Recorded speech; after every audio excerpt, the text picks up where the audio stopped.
সাংবাদিক বৈঠক করে প্রার্থী ঘোষণা আইএসএফ এর। ভাঙড় থেকে লড়ছেন আইএসএফ প্রার্থী নওশাদ সিদ্দিকী। 34টি আসনের মধ্যে 29টি প্রার্থী ঘোষণা করা হয়েছে আইএসএফ এর তরফে। ইতিমধ্যেই প্রার্থী তালিকা ঘোষণা করা হলো আইএসএফ এর তরফে। সাংবাদিক বৈঠক করে প্রার্থী তালিকা ঘোষণা। ভাঙড় থেকেই লড়ছেন আইএসএফ প্রার্থী নওশাদ সিদ্দিকী। 34টি আসনের মধ্যে 29টি আসনে প্রার্থী ঘোষণা করা হলো।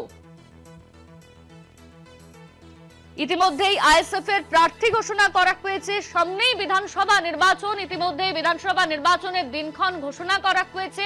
সেই জায়গায় দাঁড়িয়ে আইএসএফ এবার প্রার্থী ঘোষণা করলো। ইতিমধ্যেই 34টি আসনের মধ্যে 29টি প্রার্থী ঘোষণা করলো আইএসএফ। আজ সাংবাদিক বৈঠক করা হয়, সেই সাংবাদিক বৈঠক করেই আইএসএফ প্রার্থী ঘোষণা করে। ভাঙড় থেকে লড়ছেন আইএসএফ প্রার্থী নওশাদ সিদ্দিকী।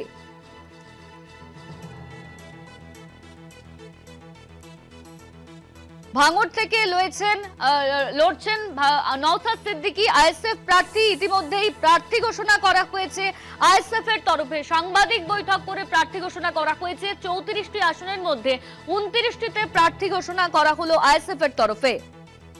এবার প্রার্থী ঘোষণা করলো আইএসএফ।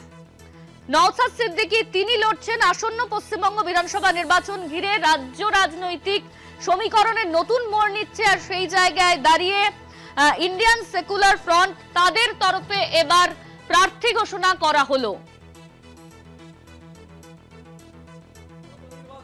2021 নির্বাচনে আমরা সারা রাজ্যে যে সিটে কন্টেস্ট করছি, এই 5 বছরে আমরা যথেষ্ট সাংগঠনিকভাবে শক্তিশালী হওয়ার পরেও অনেক ক্ষেত্রে বামেদের পক্ষ থেকে যে সিটগুলো চাওয়া হয়েছিল, আমরাও সেগুলো সেম ক্লেম করার পরও আমরা সেখান থেকে পিছিয়ে এসেছি। বামেদের বা ঐক্যবদ্ধ স্বার্থে আমরা সেটাকে ছেড়েছি। আমরা টোটাল বামেদের সাথে সহমত সম্পূর্ণ হয়েছে, যেটা চূড়ান্ত হয়েছে সেই সিট সংখ্যা হচ্ছে 29টি। আর যে 4টে সিটের আমাদের ওয়ার্কিং প্রেসিডেন্ট ঘোষণা করলেন, পাঁশকুড়া পশ্চিম, নন্দীগ্রাম, ভগবানগোলা, মুরারয়, এই 4টে সিট নিয়ে আমরা 33টা সিটে এই পর্যায়ে আমরা আজকে ঘোষণা